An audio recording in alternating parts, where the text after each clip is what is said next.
Universal News TV, votre chaîne d'information la plus crédible. Au lendemain de la mort du maréchal Idriss Déby, la France a entériné la création d'un conseil militaire de transition, au détriment des principes démocratiques. La décision de la France de choisir Mama Idriss Déby comme successeur de son père a suscité la colère de l'opposition tchadienne et de nombreux observateurs de la scène politique africaine. Cette posture de la France traduit-elle une mise sous tutelle du Tchad? Suivons maintenant les analyses de nos panélistes qui sont sur le plateau de DBS, la télévision panafricaine. Suivons. Tout juste réuni à la tête du Tchad, cet allié indéfectible de la France au Sahel qui dirigeait, il faut le dire comme ça, son pays depuis 30 ans est décédé de blessures reçues au combat contre les rebelles. On parle bien sûr du maréchalissime Idriss Déby Itno, mort comme il a vécu un soldat. Le président est tombé le lundi dans les confins du désert au nord du pays lors d'un affrontement contre l'une des nombreuses rébellions qui agitent d'ailleurs le Tchad. La rumeur de son assassinat bruissait depuis ce lundi après-midi alors que les blindés avait brusquement entouré le palais présidentiel. Attendu dans la soirée pour un meeting de victoire, Déby tout juste réélu pour un 6e mandat avec 79% des voix est resté invisible, augmentant l'inquiétude. Puis mardi, dans un enchaînement connu, les émissions de radio se sont arrêtées pour laisser place à de la musique. Peu avant midi, le porte-parole de l'armée, entouré de généraux, a lu un bref communiqué à la télévision. Idriss Déby Itno vient de connaître son dernier souffle sur le champ de bataille. Fin de citation. Selon plusieurs sources, eh bien, messieurs, Idriss Déby Itno, 68 ans, élevé depuis peu à la dignité de maréchal, avait pris la tête de ses troupes le lundi pour repousser une incursion des hommes du Front populaire, du Front pour l'alternance et la concorde au Tchad, le FARC venu de Libye, pour entrer dans le Kanem, une région traditionnellement agitée, nous dit-on. D'intenses combats ont éclaté depuis le samedi d'ailleurs avant, près de Nokou à 300 km au nord de N'Djamena. Le président aurait été alors mortellement blessé dans une manœuvre. Cela ressemble à Déby, à la fois très courageux et parfois un peu inconscient. Assuré d'ailleurs, il faut le dire comme ça, un Français, Roland Marshall, eh bien, qui avait été d'ailleurs vu sur le théâtre des opérations. Les obsèques nationales auront donc lieu vendredi dernier, N'Djamena avant son inhumation dans sa région natale, dans l'extrême est du pays, précisément à Amdiaras, où il a été justement inhumé vendredi dernier. Mahamad Mahdi Ali, le dirigeant du FACT, avait assuré lundi avoir vu un hélicoptère atterrir sur le champ de bataille pour prendre le corps de Déby. Une évacuation vers N'Djamena, confirmée le mardi par l'armée tchadienne. Le mouvement rebelle avait publié ensuite un communiqué sur Twitter affirmant avoir gravement blessé le président et 14 de ses officiers supérieurs. Le FACT, un groupe essentiellement composé, nous dit-on, de Goran, alors que nous savons pertinemment que ces personnes sont des affamés venant justement de la Libye, eh bien, assurait mardi continuer d'ailleurs leur offensive. Mais selon les militaires, les chances pour cette attaque ne parviennent d'ailleurs jusqu'à N'Djamena, eh bien, ces chances sont minces et la situation serait sous contrôle. Seulement, après la mort du maréchalissime Idriss Déby Itno, Abré, et bien on le dit comme ça, la première dame de l'autre, qui fut d'ailleurs première dame au Tchad, a fait une sortie où elle déclare « La France a mis sous tutelle le Tchad ». Eh bien, mesdames, messieurs, et surtout Jodel Caillot, messieurs, regardons ensemble justement cet extrait où elle le déclare haut et fort. De terroristes, ils sont où? Et ils sont combien? L'autre jour, on a vu des images invraisemblables. On a vu des gars avec des motos flambant neuves. Ils sont tous en moto, les gens du Mouchaou. Ils sont en turbané, ils ont chacun, ils sont à 2 par moto, ils ont, le gars derrière a une Kalachnikov. Donc ils circulent dans les villages et ils mitraillent les gens. Mais d'où viennent les motos? Comment ça se fait qu'on a 100 motos flambant neuves, même marque? D'où est-ce qu'ils ont le carburant? Comment des pays africains ne peuvent pas gérer ce genre de problème? Vous prenez un hélico, vous circulez, où sont positionnés les points qui les alimentent en carburant? Et qui a donné ces motos flambant neuves? Elles sont passées par où? Donc, vous voyez bien que quand même, quand on voit les moyens qui sont mis, des chars, des blindés, des militaires français, hollandais, machin, des capacités de satellites, tout ça, mais quand on voit, on n'arrive pas à nous dire, ils ont tant les djihadistes, ils occupent telle zone, leur chef est un tel, ils sont tant d'éléments, ils ont des blindés, ils ont des canons. Non, on nous dit, il y a des gars qui se baladent en moto comme ça, mais des hélicos peuvent les arrêter rapidement. Donc, on voit bien que le truc pernicieux, c'est qu'en fait, il n'y a pas vraiment une guerre, au sens. Mais il faut contrôler cet espace. Il y a des petites incursions, il faut le contrôler, il faut rester. Mais comme ça pèse lourd, parce qu'au bout d'un moment, maintenant, vous les Africains, on en a marre, maintenant c'est à vous de financer. Vous allez financer éternellement, jusqu'à ce quand, je n'en sais rien, mais c'est ça. Autre chose pernicieuse, qui est très importante dans le fait qu'on veuille que... Je vais donner un exemple par rapport au Cameroun et Boko Haram. Très important. Ça permet de comprendre un autre élément. Pourquoi on veut que garder Idriss Déby? Il y a un deuxième élément assez fou. C'est-à-dire que le Cameroun, le Cameroun a une frontière avec le Nigeria, où il y a Boko Haram. Et Boko Haram fait des infiltrations au Cameroun.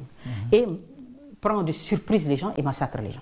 Donc, les Camerounais se sont levés, leur état-major, ils ont déplacé beaucoup de moyens. Et ils sont arrivés, ils ont dit, l'opération Barkhane, elle est sur la frontière là, on vous sollicite pour des images satellitaires pour pouvoir voir les gars de Boko Haram et pour que nous aussi on fasse nos plans pour les éliminer. Maintenant les Français ils disent quoi? Ils disent ok, mais c'est 50 000 € l'heure. Ils répondent à l'état-major camerounais, 50 000 € l'heure. Mais les gars ils disent mais attendez, mais on ne lutte pas ensemble contre le terrorisme. Comment ça se fait? Comment on peut faire ça? Hein? Et donc finalement ils disent non, non, non, de toute façon vous n'y arriverez pas. Laissez passer l'armée tchadienne. Ils disent que non. Mais on n'a pas envie de voir une armée tchadienne chez nous. On ne veut pas. Nous, on est capable de défendre notre pays. Et ils disent non. Donc si c'est ça, vous casquez. Mais les photos, les images satellitaires, vous les payez aujourd'hui, demain ça change. Et donc, mais vous allez, vous comprenez, les déplacements, ce qui fait que c'était une façon de dire on ne vous aidera pas pour ça. Donc, et laissez passer Idriss Déby. Et donc, les gens ont laissé passer Idriss Déby. L'armée tchadienne est rentrée au camp. Merci beaucoup à la réalisation pour cet élément. Vous suivez d'ailleurs l'ex-première dame tchadienne, Madame Abré, qui parlait justement de tout ce qui se passe sur le continent. Et d'ailleurs, elle déclare haut et fort que, bien sûr, la France a mis sous tutelle le Tchad. Votre réaction, Albert Anatola, ici, après avoir vu justement cet élément? Non, disons que j'ai suivi toute l'interview de Madame, l'ex-première dame du Tchad, Madame Fatimi Raymond Abré. En tant que journaliste, je voulais d'abord situer cette interview dans son contexte. C'est une interview, enfin c'était un entretien à bâton rompu, parce que lorsque vous suivez le déroulé... 1h07 minutes. Oui, c'était un entretien à bâton rompu, c'est pas structuré comme c'est de vrai. La preuve c'est que le journaliste, il lui laisse beaucoup de temps sans déroulant. Donc c'était un entretien quelque part à bâton rompu, comme on dit dans le jargon journalistique. Mais il s'agit quand même d'un entretien qui nous apprend beaucoup de choses et qui se tient dans un contexte marqué, comme vous le savez, par l'assassinat du maréchal du Tchad, le président Idriss Déby, et qui se tient également dans un contexte justement d'attaque des rebelles au niveau du Tchad et au niveau de la périphérie du Tchad, c'est-à-dire les pays frontaliers. Et ce que je retiens d'abord de cet entretien, je veux dire, je retiens trois choses principalement. D'abord, je me rends compte que Madame Fatimi Raymond, épouse Hissène Habré, ne respecte pas la mémoire, n'est-ce pas, de l'ex-président, du président défunt, Idriss Déby. Parce que dans cet élément, d'ailleurs, elle déclare que c'est une victoire. Hein. Non, elle se réjouit même. Elle se réjouit justement de la mort d'Idriss Déby. Qu'ils soient morts pendant qu'ils sont là, pendant qu'ils sont encore vivants, parce que elle estime que le président Déby avait organisé une fête lorsque son mari a été déporté du côté de la CPI, je crois. Donc, il fallait également qu'elle festoie, qu'ils exultent de joie lors de son décès. Ça, c'est la première chose que je retiens, et pour indiquer à la fin que même quand votre pire ennemi meurt, vous avez le droit, n'est-ce pas, de jeter l'éponge, de pouvoir respecter sa mémoire. Et je n'ai pas trouvé cela très, très noble de sa part, en tant qu'être humain, d'abord. La deuxième chose que je retiens, justement, c'est quoi? C'est qu'elle nous balade dans la géopolitique et dans la politique tchadienne. Et dans cette balade-là, j'ai le sentiment qu'elle est un peu engagée dans une sorte de lynchage intellectuel contre les gens tchadiens d'une manière générale et contre une certaine élite tchadienne également, qu'elle présente comme étant des milliardaires qui sont tout le temps autour du président défunt pour leurs affaires, notamment au sein de l'armée. La troisième chose que je retiens, et là c'est ça qui est le plus important, et qui justement certainement vous a inspiré la thématique qui est en débat, c'est-à-dire le rôle de la France et du Tchad, de l'armée tchadienne au niveau, n'est-ce pas, de la lutte contre le terrorisme. Le djihadisme au niveau du G5 Sahel et partant au niveau des frontières du Cameroun et du Nigeria. Je pense que à sa suite, le président Déby avait déjà posé cette problématique. Souvenez-vous des engagements qui ont été pris par les partenaires, entre guillemets, multilatéraux, n'est-ce pas, des pays du G5 Sahel, pour ce qui concerne, n'est-ce pas, la lutte contre les terroristes du côté du Sahel. Il y avait un certain nombre d'engagements qui avaient été pris, engagements au niveau de la mise en place d'un contingent multinational, c'est-à-dire des hommes, c'est-à-dire des ressources humaines, de la logistique et des contributions financières. Et vous suivez également que, je crois, plus d'un an après, le président Déby se plaint de ce que lui, il a engagé non seulement son armée, la logistique et le trésor public tchadien, l'aide justement promise n'était pas toujours arrivée. Donc, ça pose justement la problématique du double jeu de Paris au niveau de la lutte contre non seulement Boko Haram, des terrorismes, des djihadistes de manière générale. Naturellement, il fut un temps, nous avons vu sur les réseaux sociaux, je crois que c'était un avion enfin, nous avons vu les motos qui sortaient du ventre d'un avion, peut-être c'était un avion français, et ces motos étaient remis à certains combattants qu'on a pensé être des djihadistes. Et je crois que c'est de ça dont elle parle, que vous avez donc quelqu'un qui dit, vous accompagnez, vous soutenez dans la lutte contre le terrorisme, mais qui par derrière justement utilise les mêmes gens pour faire le chantage par rapport à vos recherches et justement instituer l'insécurité. Et c'est ça, c'est un fait. C'est un fait en ce sens que lorsque je prends 3 cas de figure, je prends d'abord le Mali. Vous avez le Mali qui est un territoire qui appartient à un État souverain, et il y a une partie du Mali qui n'est pas accessible à certains dirigeants maliens, c'est-à-dire l'autorité centrale malienne, mais qui n'est accessible qu'aux terroristes et à l'armée française. Donc ça pose donc un problème, et lorsque vous allez en profondeur, vous allez constater que vous avez donc l'armée française qui se traite et qui discute tranquillement avec les Touaregs de ce côté-là. Vous laissez le Mali, vous allez également du côté de la Centrafrique. Nous avons vu tout récemment les images. Mardi dernier, il faut préciser. Vous avez donc l'armée française de la force sangarise à l'époque qui justement travaillait pour le compte, n'est-ce pas, de la Séléka et les autres. Les anti-Balaka. Les anti-Balaka, voilà. Les anti-Balaka, ça dit, en leur donnant les positions de l'ennemi, toutes les positions, j'allais dire, les coordonnées géographiques de l'ennemi, éventuellement le renseignement et quelquefois même la logistique. Donc, je crois que lorsque vous êtes dans ce cas de figure, ça pose un problème. Là, maintenant, elle pose un autre problème sérieux qui est très important dans son interview et qui, malheureusement, l'élément n'est pas allé à la fin. C'est-à-dire que lorsque l'État camerounais sollicite la contribution, n'est-ce pas, de Paris, notamment en matière de renseignement, c'est-à-dire les images satellitaires pour avoir la position exacte des ennemis, Paris demande 50 000 € l'heure. Par heure, oui. L'heure, ça veut dire beaucoup d'argent. Et en plus, il a fallu, après l'intervention de l'armée tchadienne, n'est-ce pas, le gouvernement camerounais a dû envoyer un chèque à l'armée, au gouvernement tchadien, pour son engagement, pas par rapport à autre chose. Parce qu'il faut quand même se dire qu'une guerre, ça coûte cher, ça mobilise beaucoup de ressources. C'est-à-dire les ressources humaines, la logistique, et tout ce que cela comporte. Donc, je pense que l'État camerounais a fait ce que les partenaires multilatéraux des pays de G5 Sahel n'ont pas pu faire, c'est-à-dire mobiliser les ressources financières dans le cadre de la lutte contre Boko Haram et les autres.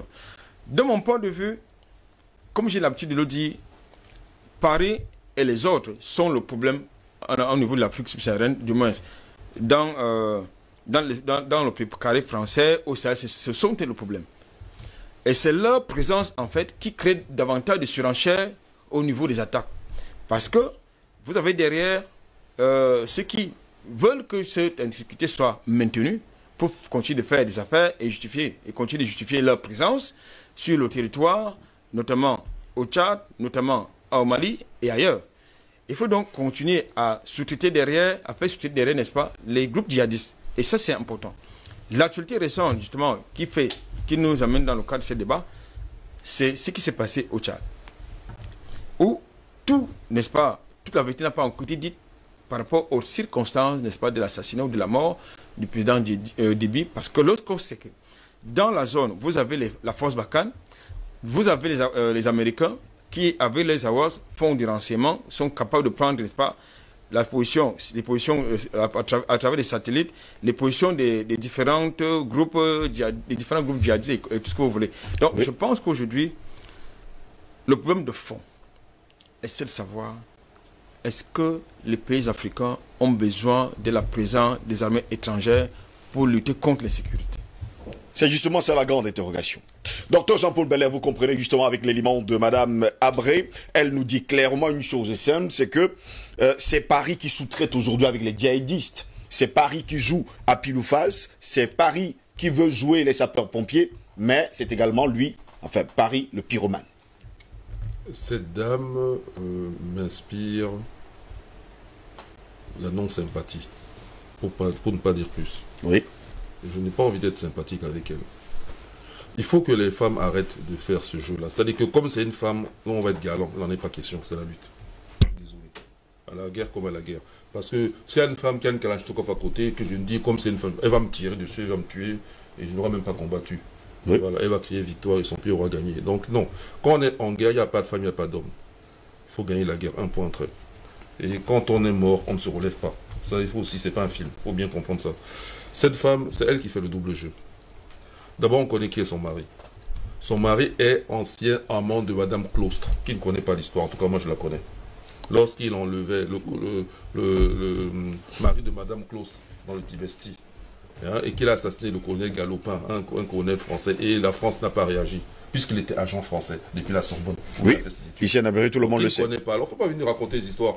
Est-ce qu'on endort Jean-Paul Belair? On ne m'endort pas parce que tu as fait un beau discours bien mielleux là, et tu penses que, alors qu'il n'y a même pas de logique, et tu penses que grâce aux circonstances, soit pour m'endormir. Ce que je dis là pour moi, je le pense aussi que c'est le cas pour les autres. En tout cas, tous ceux qui utilisent l'élément mathématique pour faire l'analyse. Qu'est-ce que dit cette dame? Elle invente des histoires. C'est même pas la peine. En fait, en maths, hein, quand un problème n'a pas de sens, on ne commente pas. Mais tu m'obliges à commenter, je vais faire l'effort. Elle invente une histoire qui n'a pas de sens. Elle veut nous faire croire qu'il y a du terrorisme au Tchad. Mais non, ça c'est le Mali. On va raconter des histoires. Parce que là, on est en train d'essayer d'inventer. Les Français même ont inventé un scénario. Tantôt, c'est le fils d'Idriss qui a tué son père. Tantôt, il est complice avec les Français. Il suit les ordres de Macron. Tout ça tombe à l'eau, non? Tout tombe à l'eau. Voilà. Donc, faut pas. Non, on garde la logique mathématique. Faut pas venir raconter des histoires à dormir debout, là. Cette dame, elle défend son intérêt personnel. C'est pas l'intérêt du Tchad. À travers son mari. Un point, un trait. C'est une veuve. Elle n'est pas encore veuve. Elle n'est pas veuve. Elle n'est pas veuve. Je veux dire que une première dame déchue. Une première dame déchue. Voilà. Dont le mari est dans les géoles. Et elle vient pleurer là. J'en profite si vous me permettez. Allez-y. Pour Madame Germaine Aïdjo. Donc j'ai entendu. Les Camerounais pleurent le. Moi, je n'ai pas pleuré, hein. Moi, je ne vais pas pleurer le décès de Mme Aïdjo. Non. Ma tante à moi est décédée hier. Qui a pleuré pour moi? Personne. Moi, je ne vais pas pleurer le décès de Mme Aïdjo. Pourquoi? Parce que je connais Aïdjo. Cette dame a joui de sa belle vie. Et nous savons comment elle est même devenue la femme d'Aïdjo. Il faut venir raconter des histoires. Donc, les histoires des Africains, là, comme quoi un mort, quand ceci, quand cela. Non, nous, on est mathématiques. C'est ça le but de la situation africaine, elle est mathématique. Donc ce n'est pas parce qu'il y a un code qui dit que quand on est mort, non, on applique la logique mathématique, c'est tout. Est-ce que cette logique mathématique nous oblige à faire, à courber le dos devant cette dame parce qu'elle est décédée? Comme s'il n'y avait pas d'autres dames qui ont perdu leur mari et qui sont décédées aussi à leur tour. Mais non. Bon, je zappe pour Madame Diomadiou pour dire que moi je n'ai pas pleuré son deuil. Elle est morte normalement, elle a bien vécu par rapport à d'autres femmes qui sont dans les problèmes encore aujourd'hui. Voilà. Tant mieux pour elle, elle a vécu de ça. Mais le Cameroun en a pâti pendant qu'elle était dans les palais. On connaît l'histoire. Bon, alors je reprends la suite. Donc l'histoire des terroristes n'existe pas au Tchad. Ça, c'est des inventions de Français. Ils essaient de créer une situation dans laquelle ils vont noyer le poisson en trompant les gens. Donc s'il y a des terroristes, on va aller combattre. Ils vont encore inventer autre chose. Et puis, histoire de montrer que le nouveau gouvernement de transition, avec le CMT, Idriss Déby, n'est pas capable de gérer la situation. Parce que, attendez, L'exemple qu'on vient de donner avec les 50 000 euros, ou même si ça avait été 1 euro seulement, démontre, pour ceux qui voulaient encore des preuves, que la France ne lutte pas contre le djihadisme. Je vais donc mettre la France à nu, si vous me permettez. Allez-y. 2012, assassinat de Mohamed Merah. Je dis bien assassinat, pas le raid français. Quand on tue Mohamed Merah, il ne comprend pas. Je signale que Mohamed Merah avait fait plusieurs allers-retours entre l'extérieur et sa maison. Le raid était déjà présent, on ne lui a rien fait. Mohamed Merah communiquait au téléphone avec ces gens-là. Mohamed Merah était un collaborateur dans Squarcini, là. Mohamed Merah était un collaborateur de service secret français. Et Mohamed Merah a fait plusieurs voyages, y compris en Israël, au Proche-Orient, y compris en Israël. Personne n'a trouvé rien à dire. Il n'était pas fiché S à ce moment-là. Bon. Et Mohamed Merah, on veut lancer le raid contre lui, au téléphone, avec les gérants qui connaissent bien et qui discutent. Il dit, mais je ne comprends pas. Pourquoi vous voulez me tuer? Parce que c'était un de leurs agents. Oui. Ça, c'est la première chose. Je pourrais monter même jusqu'à des actes antérieurs. Hein. Bon, comme quand ils ont tué quelqu'un. C'est-à-dire que désormais, on tue quelqu'un, on ne le laisse pas s'exprimer. C'est un indice. Ensuite, il y a eu Charlie Hebdo. Il y a eu une série d'attentats en 2015. Je commence par Charlie Hebdo. Charlie Hebdo, ça, c'est en janvier 2015. Les frères Kouachi entrent à Charlie Hebdo, ils assassinent des gens. Je signale qu'il y avait des policiers à côté, ils n'ont pas réagi. Ensuite, il y a celui qui va dans l'hypercachère. En tout cas, pour moi, qui suis africain, c'est une honte. Un noir qui vient tuer des juifs, pour moi, c'est une honte, quoi. Je ne comprends pas ça. Mais bon, ça, il a fait, ok, il a fait. Bon, il y en a vu, si pour tuer les juifs, il y avait un bandit, par contre, qui avait aussi tué Halimi, Ilan Halimi, parce que soi-disant, les juifs ont de l'argent. Tout ça, c'est des hontes. Bon, ça fait 2 cas seulement, quand même. Hein. Ceci dit, n'empêche que les frères Kouachi et ceux Koulibaly, il s'appelle, Mehdi Koulibaly, voilà, eux aussi, il n'est pas exclu qu'ils aient une collaboration avec qu'ils aient été des espions avec les services avec oui. En même temps, on ne dit pas beaucoup que on met en évidence l'assassinat, enfin l'action qu'il a mettée dans l'anti-cachère comme antisémite, mais on oublie en même temps qu'il a tué une policière antillaise qui n'avait rien à voir. Gratuitement, elle est passée derrière. Elle a tiré sur le pont avant d'aller à l'hypercachère. Donc, je finis avec l'attentat de 2015. Cette fois-ci, nous sommes au mois de novembre. Ça, c'est le cas le plus particulier sur le Bataclan. Quand ces terroristes entrent dans le Bataclan, il y a la police en bas. Je dis que la police est armée. Et des militaires même, pas seulement la police. Il y a des militaires en bas. Ces militaires voient des gens entrer avec les armes. Ils appellent, parce que, vous savez, ils respectent, ils ne peuvent pas tirer sans ordre. Ils appellent leurs supérieurs, leur disent, mais il y a des gens qui sont entrés avec les armes, qu'est-ce qu'on fait? On leur dit, vous ne bougez pas. Jusqu'à ce qu'ils aient tué autant de personnes qu'ils voulaient. Je vais dire par là, et l'État, donc, ça a été revendiqué par l'État islamique. L'État islamique même est une invention de l'Occident. Puisqu'il a même été soupçonné à un moment donné que Al-Baghdadi était un juif lui-même, c'est que ce n'était pas un arabe. Celui qu'on voulait nous faire passer un arabe, on a même donné, on connaît même son nom qui a été donné. Voilà. Comme quoi c'est un juif et non pas un arabe.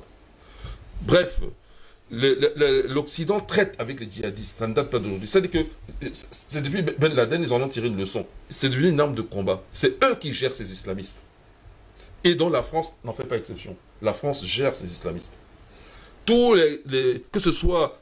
alors, ok, expliquez-moi comment le MNLA, parce que 3A parle de Touareg. Il faut arrêter de dire Touareg. Les Touaregs ne sont pas plus méchants que les autres. Les Touaregs sont des Maliens ou des Nigériens. Ou parfois, il y en a quelques-uns, une minorité aussi en Algérie. Ils ne sont pas plus méchants que les autres. Il s'agit de certains Touaregs précis, le MNLA. Tout comme je pourrais dire en Sardine. C'est des gens bien précis. Et d'ailleurs, dans le MNLA, il n'y a pas que des Touaregs. Il y a même des Songhai. Songhai, c'est la même chose. C'est juste des prononciations différentes. Il y a même des Peuls qui sont à l'intérieur du MNLA. Il faut le dire. Même si, la plupart du temps, les chefs... Je signale que le président du MNLA, de l'Azawad, là, c'était Mohamed Aga Sharif, oui, mais le vice-président, c'était un Songhai. Donc, on ne peut pas dire Touareg tout le temps, n'importe comment. Toujours est-il que ces gens-là, qui sont entendus, moi je sais de quoi je parle. Hein. J'ai des frères Touareg.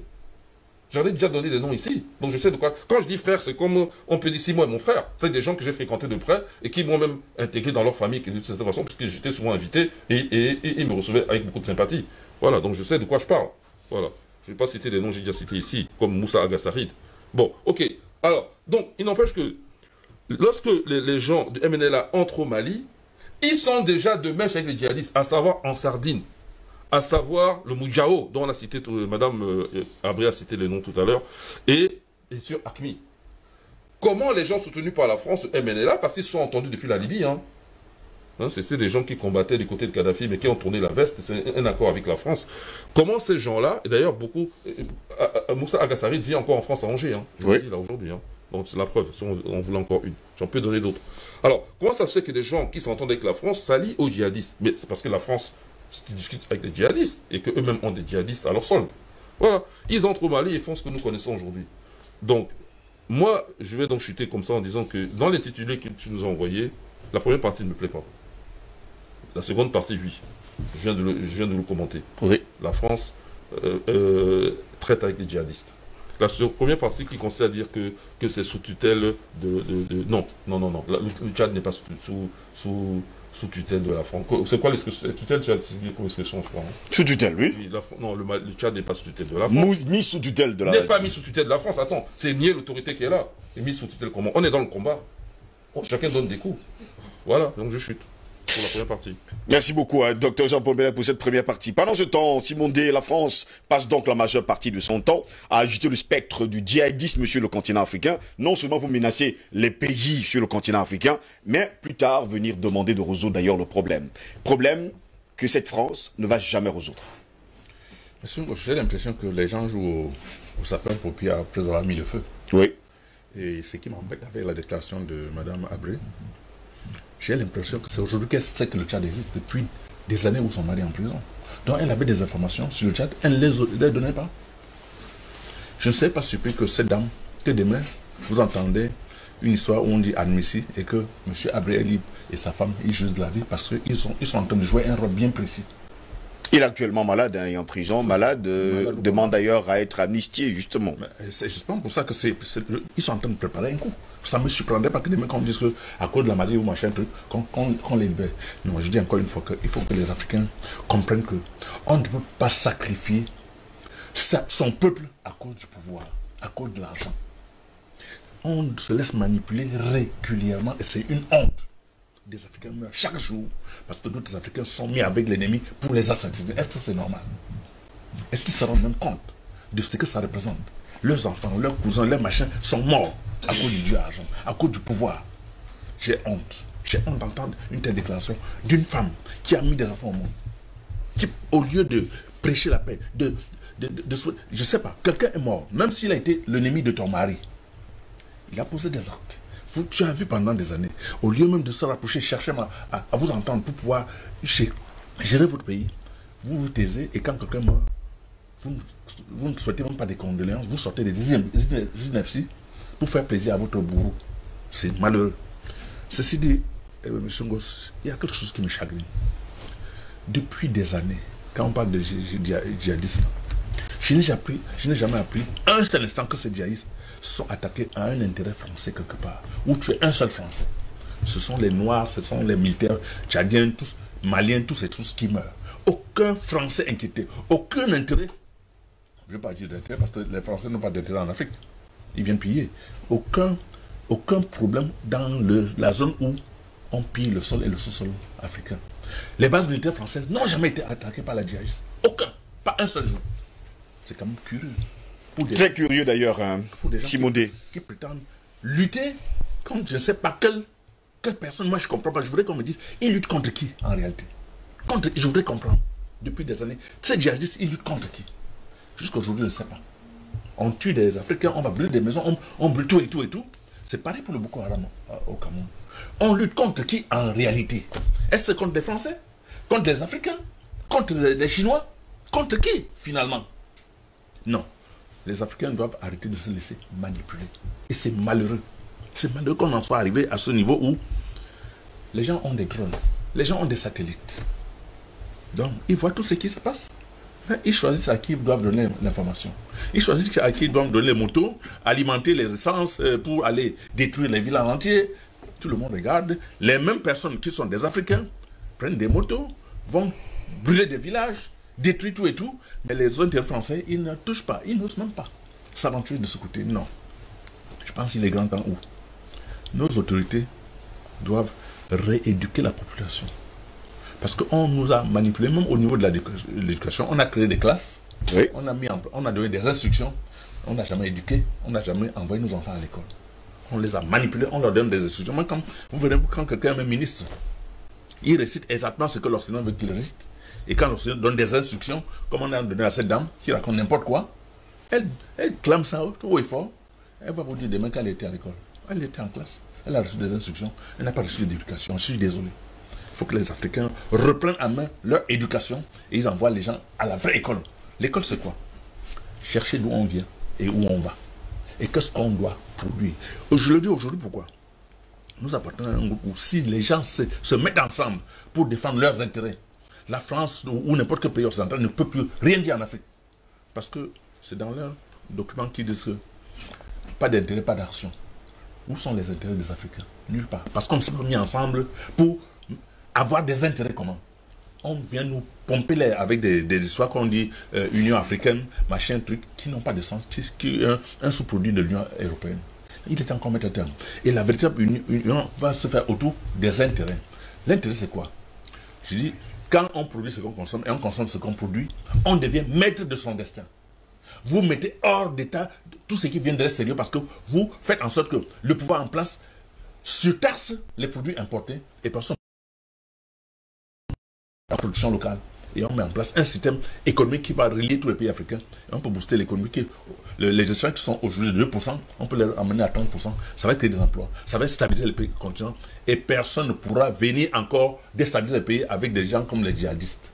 Parce que quand vous avez vous intérêt dans une maison, quand il y a le feu là-bas, vous avez intérêt à prendre de l'eau, aller éteindre le feu. Mais quand il n'y a aucun intérêt, pas d'action. Donc je dis encore une fois, les Africains doivent se mettre ensemble pour mettre hors d'état de nuire tous ces gens. Et la seule manière, c'est coaliser les intérêts. C'est-à-dire que produire ce qu'on consomme et consommer ce qu'on produit. Et après, on va commencer à transformer nos matières premières. Et je suis convaincu qu'on peut y arriver. Parce que si on commence à transformer le mangeons, le planter et tout, et qu'on vend et qu'on distribue entre les pays, et qu'on échange entre les pays, on va arriver progressivement à transformer nos matières premières et les Occidentaux vont attendre chez eux pour qu'on leur envoie ces produits. S'ils n'ont pas d'argent, ils n'achètent pas. Voilà, c'est de ça qu'il s'agit. Pour moi, je ne vois pas ce qu'on peut faire d'autre pour coaliser les intérêts africains. Si c'est au niveau du sommet, ça veut dire que les Français vont avoir la même issue, un individu. Quand tu es l'individu, on crée le désordre, on arme les gens et ils viennent tuer tous ceux qui sont en dessous. Or, si c'est les gens qui se mettent ensemble, ils peuvent défendre leurs intérêts. C'est ça qu'il s'agit. Pour moi, il faut que les Africains s'organisent pour leurs intérêts d'abord. C'est important. Merci Simondé. Jodel Caillot, pendant ce temps, c'est quand même curieux, hein, l'interrogation de Simondé. D'ailleurs, moi je poserais la question, d'où viennent d'ailleurs ces terroristes? On avait l'impression que ces terroristes sont des Africains, mais ils ne défendent pas justement l'intérêt africain. Qui les finance? Qui leur donne des motos? Qui leur donne des véhicules? Et que font-ils justement dans des zones reculées? Comment vivent-ils justement dans ces zones reculées? C'est autant d'interrogations aujourd'hui sur le continent africain. Oui, on ne va pas faire comme si c'était la première fois qu'on parlait de ces fameux cas de djihadistes, de mode de fonctionnement, etc. Bon, je vais d'abord revenir parce qu'on ne peut pas parler d'une femme et tout le monde ici de manière unanime a tiré, comme on dit, sur la dame. Et je ne pourrais pas, ce serait... oh, moi je ne vais pas tirer sur vous, hein. Non, moi... Il faut une petite solidarité de sexe ou de genre, je ne sais pas trop. Mais ça ne sera pas dans la logique que tout le monde attend. C'est-à-dire qu'il faudrait que les femmes, quand les femmes intègrent le jeu politique, soient autre chose que des épouses qui viennent avec beaucoup d'émotions. Parce que là, j'ai vu beaucoup plus une dame qui vient défendre les intérêts de son époux. Et là, c'est une casquette que les femmes ne devraient pas arbourer dans certaines situations. Il s'agit là des intérêts du Tchad et venir en tant qu'épouse, parce que là, c'est clair qu'elle est là en tant qu'épouse. Épouse, oui. Ça ne dessert pas la cause féminine. Et il y a une grosse différence entre cette dame qui parle et un élément qu'on a suivi récemment de Madame Gbagbo, qui, on voit bien le jeu différent, oui, et la maturité politique, parce que je me rappelle, il y a 2 ou 3 ans, il y avait un documentaire qui était sorti sur le rôle des épouses, je crois qu'il avait fait mouche. Et très souvent, ces épouses ne sont pas si anodines, elles ont souvent des rôles même parfois plus machiavéliques que leur époux, soit dans le conseil, soit dans la prise de décision stratégique. Donc il ne faut pas faire croire que les femmes aujourd'hui, elles vont venir avec des chaussures, de belles chaussures, en parlant bien français, etc. Faire croire aux gens que non, les femmes sont toujours innocentes, mais non. Il faudrait que la femme intègre la bataille politique dans le sens de l'idéologie. pas toujours dans le sens de s'agripper ou de faire valoir, ou bien de soutenir les époux. Et c'est pour ça que je pouvais, donc je défends, mais pas en tirant sur elle, parce que c'est une dame, je ne peux pas tirer de manière froide comme l'ont fait les hommes, mais je dis que très souvent quand les femmes paraissent dans des circonstances, il faudrait qu'elles soient des femmes qui s'affirment. Objectives, rationnelles également. Avec conviction. Et non de venir faire un déballage qui a été peut-être commandé, et c'était à ce sujet-là. Maintenant, sur qui finance ces djihadistes et comment cela peut être opéré, je crois que on ne peut pas ignorer le jeu médiatique qui est fait autour. Parce que les médias qui dominent le précaré français sont les médias français. Et j'ai une forte impression qu'on veut faire croire que le Tchad est fragilisé aujourd'hui. Et on discrédite le jeune Idriss Déby qui est là en faisant croire que... Et j'ai même une impression que si Macron n'avait pas été président de la France, il serait assis aujourd'hui à la tête du Tchad. Et venu prendre...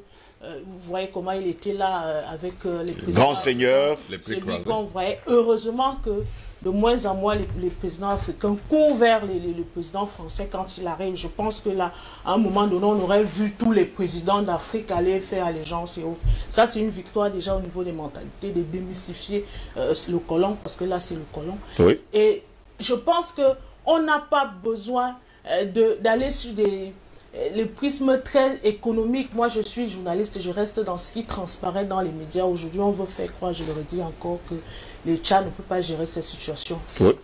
La première chose à faire, c'est de mettre un accent sur les circonstances du décès.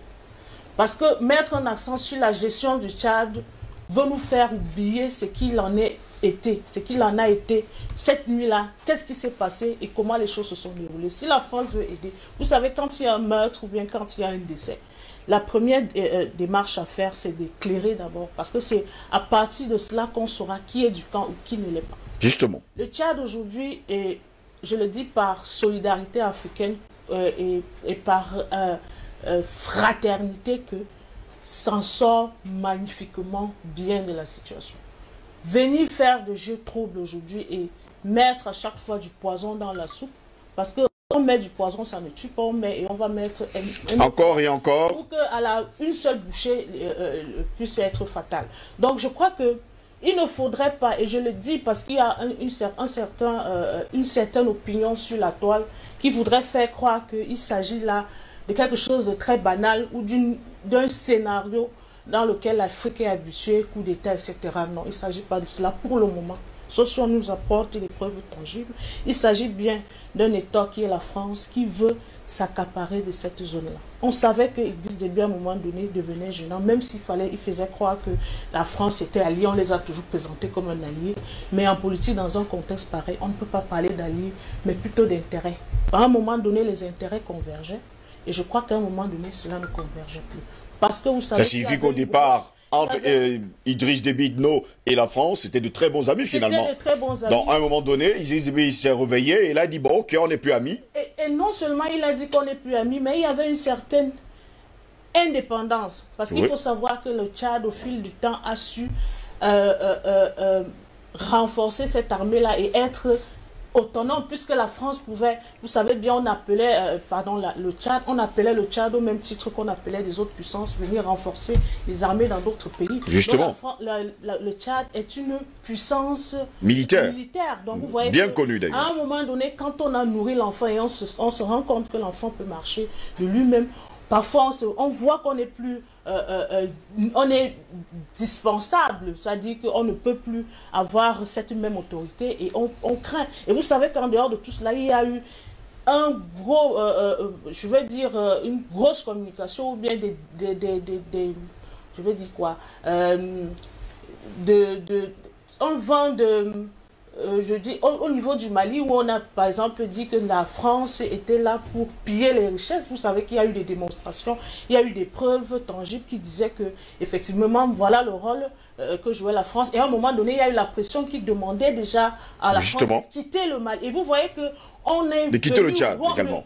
Quitter le Tchad. On est venu rompre avec cette actualité là qui mettait la pression parce qu'on était arrivé à un moment où on s'attendait à ce qu'il y ait un retrait de troupes. Et avec la mort d'Idriss Déby, je ne sais pas qui peut poser encore ce problème sur la table.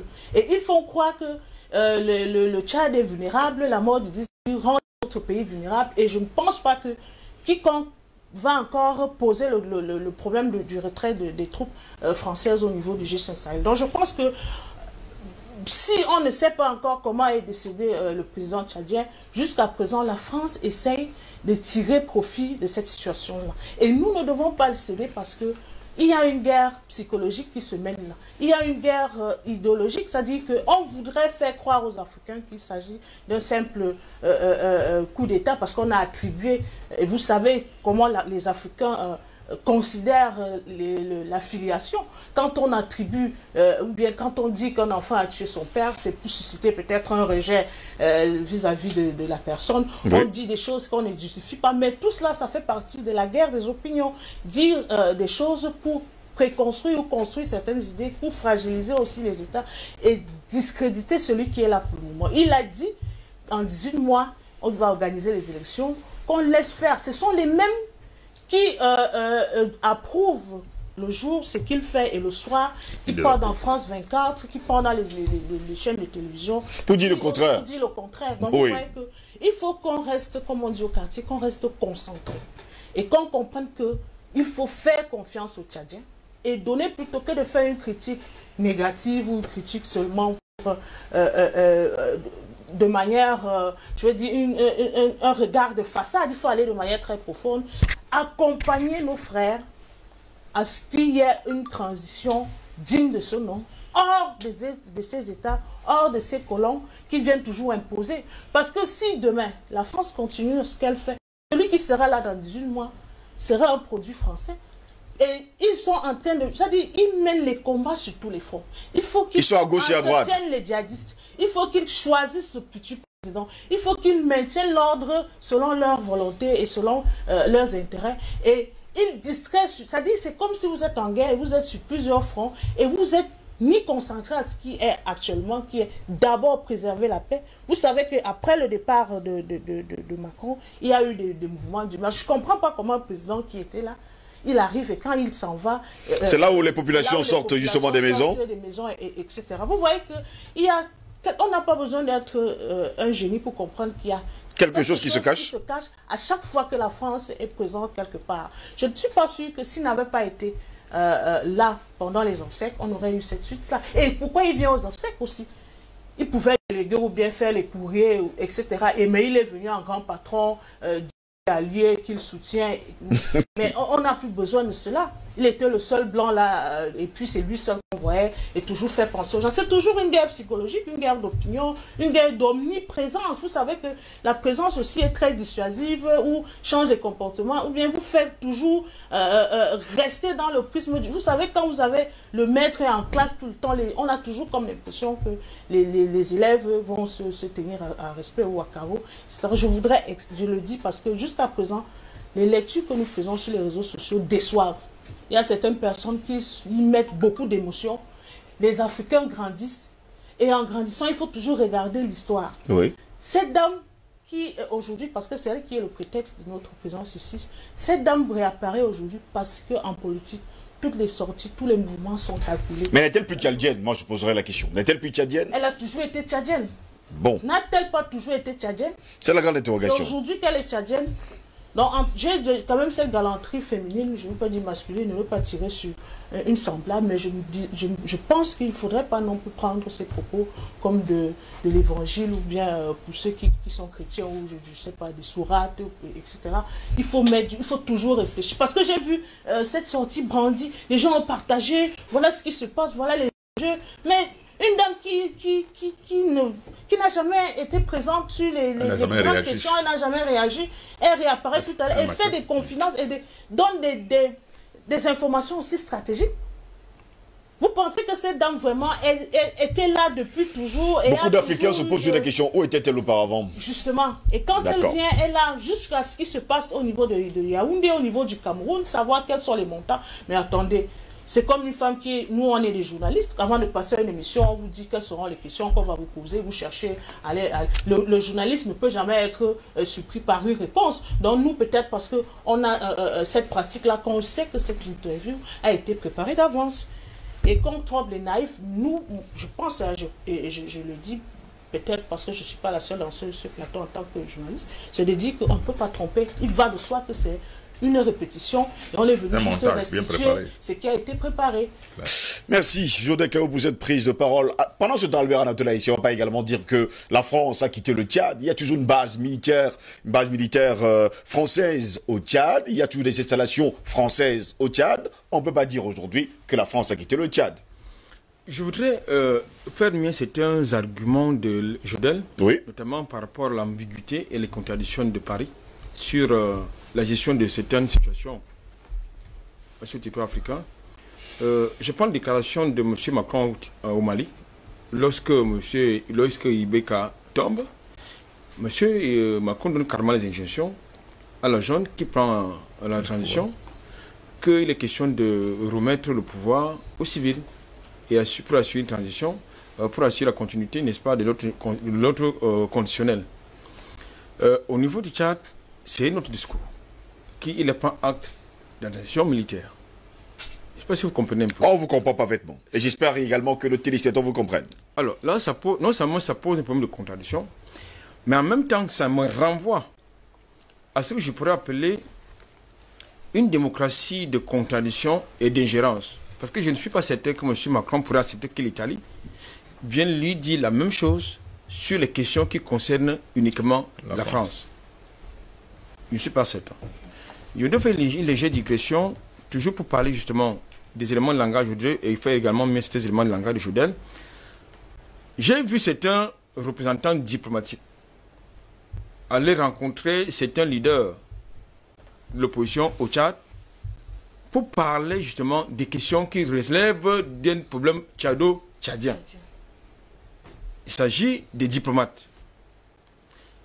La question est de savoir, est-ce qu'un diplomate africain accrédité à Paris, Londres, Washington, peut prendre sur lui d'aller rencontrer des leaders politiques ou d'opinion sur les questions qui concernent leur pays? Je crois que là également, il faut qu'on sorte de ce carcan. Je voudrais quand même indiquer, M. Macron a peut-être raison parce qu'il est dans un contexte où il voudrait, il est en plein marketing politique pour des objectifs de la prochaine présidentielle qui pointe à l'horizon du côté de Paris. Il est dans une campagne marketing par rapport à son fameux sommet France-Afrique qui se tient à Montpellier en juillet prochain. Donc il est question d'engager sur le continent africain une campagne de séduction, une question de percute, il faut le dire comme ça, c'est-à-dire puisqu'il donne les injonctions et sa façon de parler, il parle comme s'il avait assez, lui, l'enseignant, il a les élèves qui sont assis, il leur parle avec beaucoup de condescendance, avec beaucoup d'autorité et de mépris, quelquefois même il leur donne des injonctions. C'est de ça qu'il s'agit. En tout cas, c'est ce que moi je retiens. Donc, je crois donc en fait, et comme je l'ai dit tantôt, le problème tchadien comme le problème camerounais, malien, centrafricain, c'est l'ingérence étrangère. Je crois qu'il est important, et je crois qu'il faut savoir lire les symboles. Le fait que le chef d'État, c'est un chef d'État de l'Afrique, de la sous-région, CEMAC, ne soit pas arrivé au Tchad, pas présent aux obsèques, oui, c'est un indicateur majeur. De ce que forcément, on sait que c'est lui le problème, mais pourquoi est-ce qu'il vient là? Et c'est sur le gâteau, on lui accorde une prise de parole.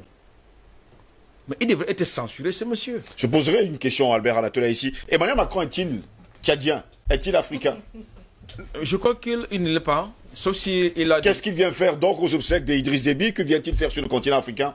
Non, attendez, mais je ne parle pas de la même chose. Ça dit que la réponse dans votre question, ça dit que nous sommes dans une diplomatie d'ingérence. En plus d'être dans une diplomatie de prédation. Parce qu'il est question. Parce qu'en réalité, sur le plan économique, je ne pense pas que le Tchad pèse autant qu'on le pense, du point de vue de Paris. Mais le Tchad, du point de vue stratégique et géopolitique, géostratégique, autant pour moi, géostratégique, le Tchad pèse au niveau du point de vue de Paris. Et c'est important. Parce qu'aujourd'hui, par rapport à la région des Grands Lacs du Golfe de Guinée, le Tchad constitue une digue. Et nous savons quelle est la position du Tchad relativement au Cameroun, relativement à la EDC, relativement à la Centrafrique. Donc je pense que lorsqu'il le fait, c'est tellement pour venir pour dire aux autres là que, écoutez, ce qui est arrivé, qu'est-ce qui lui est arrivé, ça pourrait vous arriver si vous ne marchez pas. C'est ça qu'il s'agit. Parce qu'il faut savoir interpeller les symboles. La deuxième chose qu'il faut, à mon sens, également relever, c'est que M. Macron, quand il arrive à N'Djamena, il est pratiquement le deuxième peut-être à arriver et il prend sur lui de rencontrer le jeune. Pas pour faire allégeance au jeune, mais pour carrément lui donner des instructions, c'est lui donner une feuille de route. Lui donner une feuille de route, à savoir, nous devons continuer dans la même lancée qu'avec ton père. C'est-à-dire préserver les acquis que nous avons au Tchad. C'est de ça qu'il s'agit. Oui. C'est un message qui est porté par les médias français. Une autre parenthèse. Je crois que c'était hier ou avant-hier, il y a eu des manifestations au Tchad.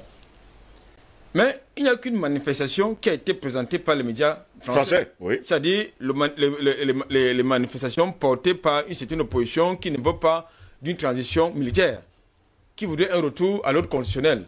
Mais ils n'ont pas montré l'autre manifestation qui demandait le départ de la France, de Barkhane et du démantèlement des bases militaires françaises et de l'ingérence de Macron avec, au passage, le sabotage de ce côté-là. Ça n'a pas été montré. Et là, ça participe dans ce que nous avons l'habitude d'appeler la manipulation de l'opinion, la désinformation, parce que là, nous sommes là dans un enjeu majeur qui est quoi? Qui est de faire croire que la France est encore pas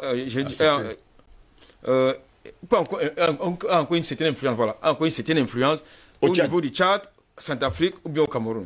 Il ne s'agit pas de ça. Je pense qu'aujourd'hui, il y a une prise de conscience et la plupart des jeunes qui ont saboté ou pillé les stations ou les investissements français au Tchad, ce sont les Tchadiens, ce sont les panafricains, ce sont les jeunes panafricains qui ont compris qu'en fait, le problème du Tchad, ça concerne les Tchadiens, même si ça a des ramifications au niveau de la sous-région pour ce qui concerne les questions de sécurité.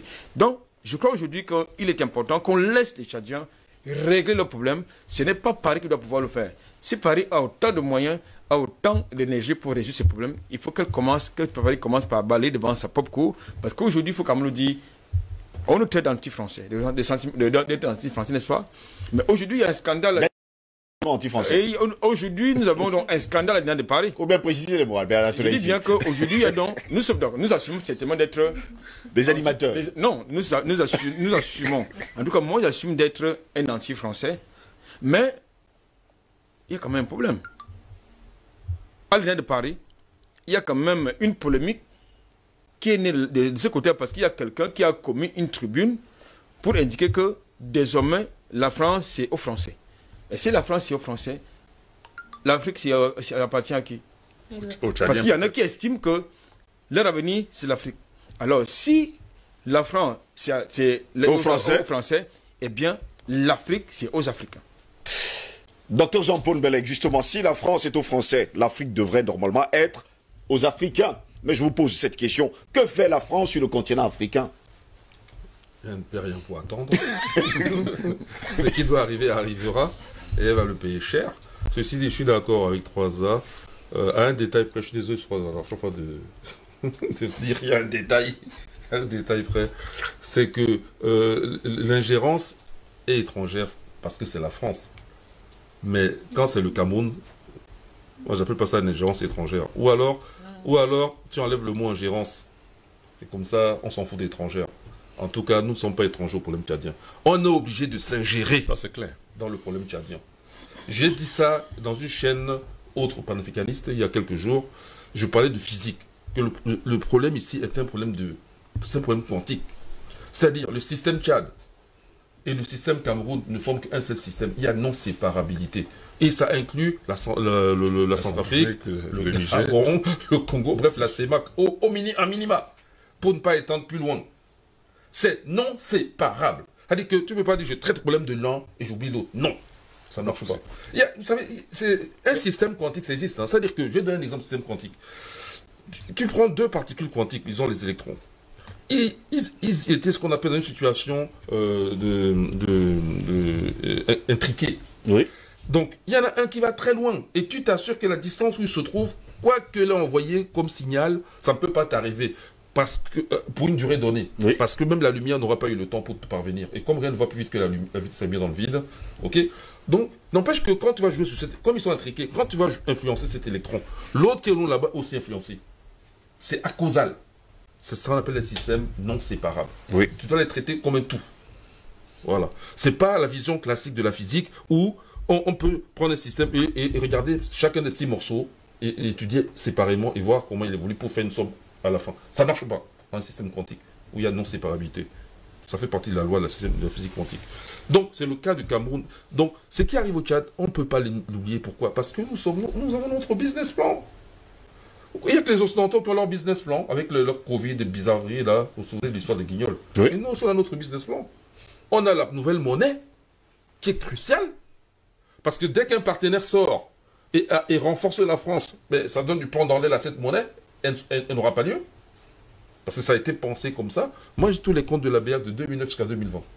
Et le processus de 2019 et 2020 montre qu'on on crée une monnaie. Et moi, je crois que l'agenda, c'est quoi? C'est qu'une fois que les élections sont passées, la dernière en date, c'est le Tchad, là. Il y a eu le Congo avant, le Centrafrique. Il fallait à tout prix, justement, créer un problème pour qu'il n'y ait pas de stabilité. Voilà, une fois que les élections sont passées, une fois que la guerre est emportée là-bas en Centrafrique, en tout cas que la situation est claire, la monnaie peut sortir. C'est tout ce qu'on attend. Donc là, ils n'arrêtent pas de casser notre business plan, nous retarder. Il y a la monnaie. Mais il y a aussi renforcer l'armée. Parce que là, si on veut penser le Tchad séparément, ça veut dire qu'on n'a pas d'armée. Or, l'expérience a prouvé que nous pouvons créer une armée unique. Et c'est la tendance. Pour combattre définitivement ce djihadisme, puisqu'on a compris d'où ça vient. On sait que c'est les Occidentaux qui créent le djihadisme. Lâches qui sont, n'osent pas se présenter par un propre visage.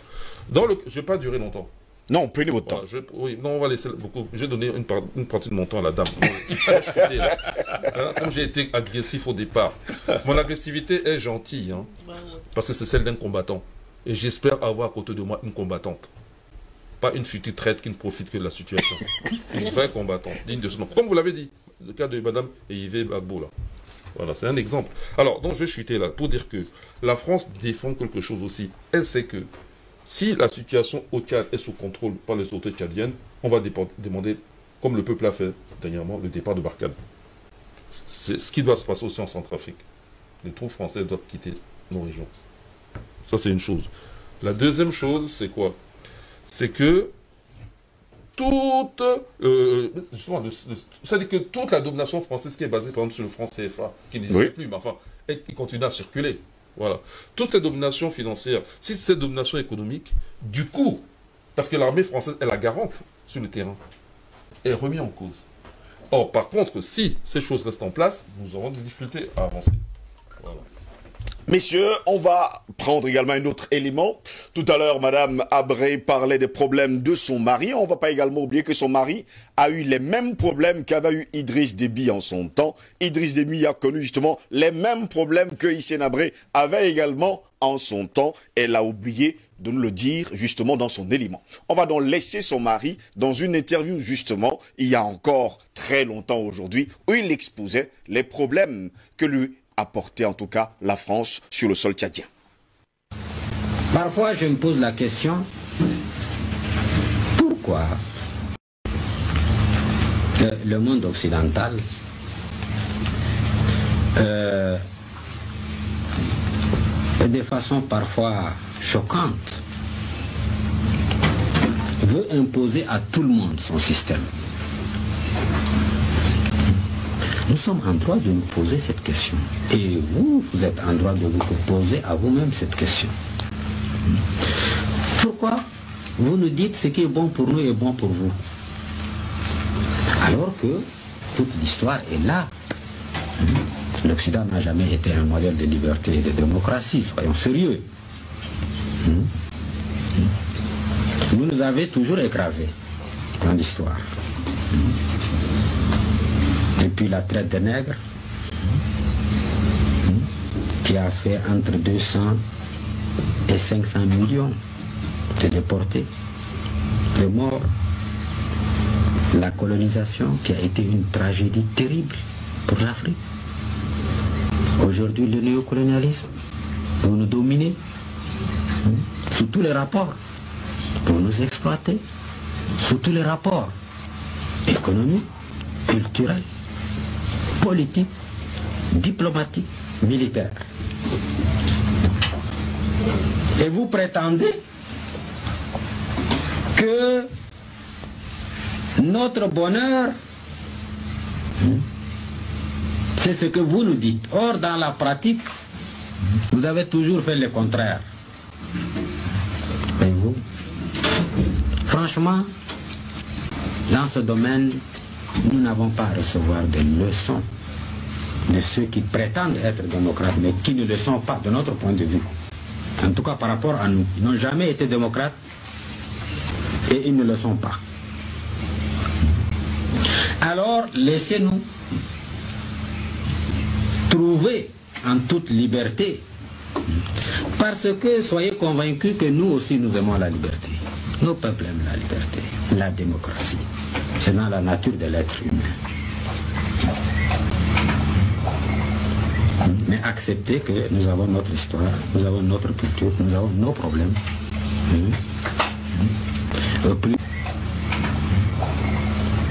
Mais acceptez que nous avons notre histoire, nous avons notre culture, nous avons nos problèmes.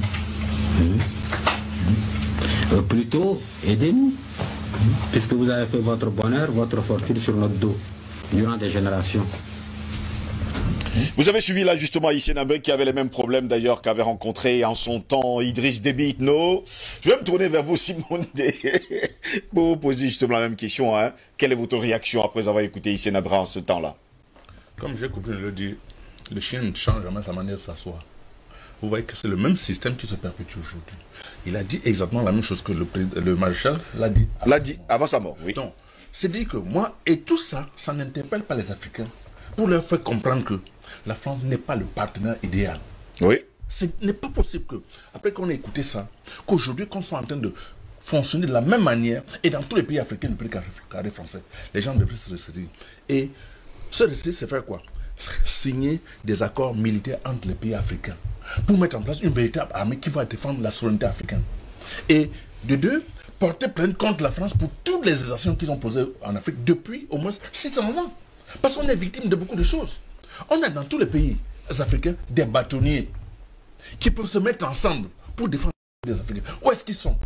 J'ai vu dernièrement un président africain, le président de l'Union africaine, en France, devant Macron, pour parler du Tchad, bon sens. Tshisekedi. J'étais choqué de comprendre qu'un président de l'Union africaine, au lieu de rester en Afrique pour parler des problèmes africains, il va se mettre devant un Français en France. Vous voulez qu'on nous donne quel respect quand on se comporte comme ça? Qu'on nous prenne pour des quoi? Pour des marionnettes?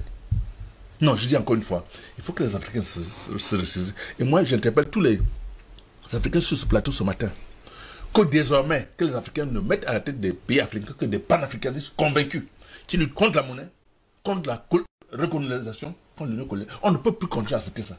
Que vont devenir nos enfants demain? Des valets du colon? Des esclaves de maison? Non, il est encore mettre un terme à cette histoire. Moi, quand je dis chaque fois, quand je parle d'enfance, je suis choqué. Et j'interpelle ici tous les Africains qui commencent à boycotter sérieusement tous les produits africains. On a vu produits occidentaux. Produits, particulièrement la France. Oui. Parce que quand quelqu'un a ton porte-monnaie, il peut faire de toi ce qu'il veut, faire de toi l'esclave. C'est pour ça qu'ils font ce qu'ils veulent. Partout, en payant des en donnant des motos, en donnant à tout le monde, parce qu'ils ont les moyens de faire. Ils fabriquent à Chamalières des papiers à compte qu'ils appellent le franc CFA. Et ils inondent l'Afrique. Il faut déborder partout. Et on regarde rien. Je dis, il faut qu'on sorte de cette histoire rapidement. Et qu'on commence à prendre les Français en charge en Afrique. Je le déclare, j'assume ce que je dis. On ne peut plus continuer comme ça. Combien de morts en Afrique depuis la nuit des temps? Il y a eu combien de morts? Au Burkina, en Côte d'Ivoire, au Bénin, au Togo, partout. Au Niger, le fait d'un seul petit pays qu'on appelle la France. Et aujourd'hui, 60 ans après, on est encore en train de vivre ces événements. Voir un petit président africain qui va en France se mettre devant Macron, ou bien Macron comme vous voulez, pour recevoir des ordres. Il vient au Tchad, il donne des ordres, il va partout, il donne des ordres. Heureusement, je dis comme Mme Kayo l'a dit, il y a une prise de conscience. Les chefs d'État africains n'ont pas été à l'enterrement parce que Macron était là. Et ça, je dis encore, c'est un travail extrêmement important fait par les médias progressistes africains aujourd'hui qui sont en train de faire un travail d'éveil très très important. Et je pense que le monde est en train de changer. L'Afrique va changer, quoi qu'on dise. Jodel Caillot, on va également préciser, on a vu le cas de Hissène Habré, on a vu le cas également de Idriss Déby sur notre plateau. Je pourrais également vous faire ressortir une autre interview de Sékou Touré, qui lui également nous faisait savoir qu'ils sont sous pression, ils n'avaient plus besoin de la France sur leur sol. Et là, jusqu'à preuve de contraire, on a l'impression que les Africains n'ont pas encore pris conscience que la France est justement une censure. Oui, je voudrais faire d'abord un petit commentaire que je n'aurais pas voulu être à la place de cette Française-là qui Elle était journaliste, ouais, donc, elle a été courageuse quand même de faire cette interview. Très courageuse, mais je n'aimerais surtout pas être à sa place. Pas pour dire que elle n'est pas coupable ou quoi que ce soit. L'ennemi, il faut le connaître quand on a la peau blanche. Je ne suis pas raciste du tout, mais je suis aussi heureuse que ce soit une Française. Moi, je suis raciste. Que ce soit une Française. Non, vous n'êtes pas raciste. Que ce soit une Française qui mène cette interview et aussi pour... parce qu'on a toujours l'impression, et ça c'est ce qui est... et moi j'en veux un peu à ces présidents-là de toujours être entouré de journalistes occidentaux pour accorder ce genre d'interview, ce qui n'est pas bien. Je vous rappelle d'ailleurs qu'après cette interview, il faut préciser par ailleurs que Hissène Habré a été débarqué. Oui, il a été débarqué, pourquoi? Peut-être parce qu'il a été très dur envers cette Française aussi, mais je crois que chaque fois que les présidents africains disent les vérités, hein, ça commence toujours comme ça.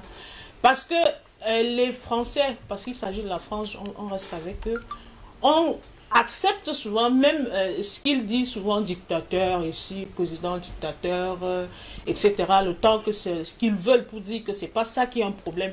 Se maintenir au pouvoir n'est pas le problème des Français, il faut que je le dise, mais c'est quand les intérêts ne sont plus desservis. C'est-à-dire que Hissène Habré a mis le temps qu'il a mis, c'était pas un problème, oui. Mais du moment où il a commencé à dire ou à faire des leçons à la France que c'est devenu un problème. Parce qu'ils veulent souvent nous faire croire que c'est en disant des termes président fondateur, dictateur, etc. Non, pas du tout. Pourtant, il y a des Africains qui travaillent justement pour ça. Vous pouvez rester là 100 ans, tant que vous servez les intérêts.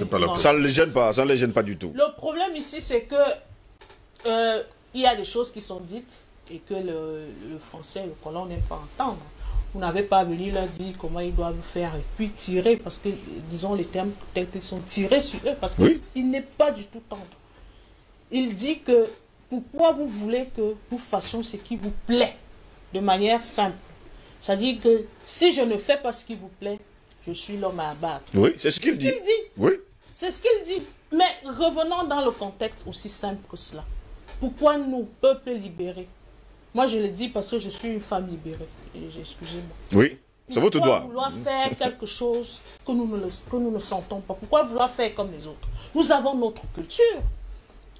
Et la transition aussi a été faite à ce niveau parce qu'on s'est approprié les cultures occidentales sans tenir compte des nôtres. Et à un moment donné, ces mêmes présidents qui ne sont pas des anges, je suis désolée, aussi ont des discours contradictoires. Parce que nous n'oublions pas que même s'ils disent ce qui est vrai, venant d'Hissène Habré, quand même, il y a des petites contradictions parce qu'il a aussi perpétré ou perpétué l'image du colon au sein de son État.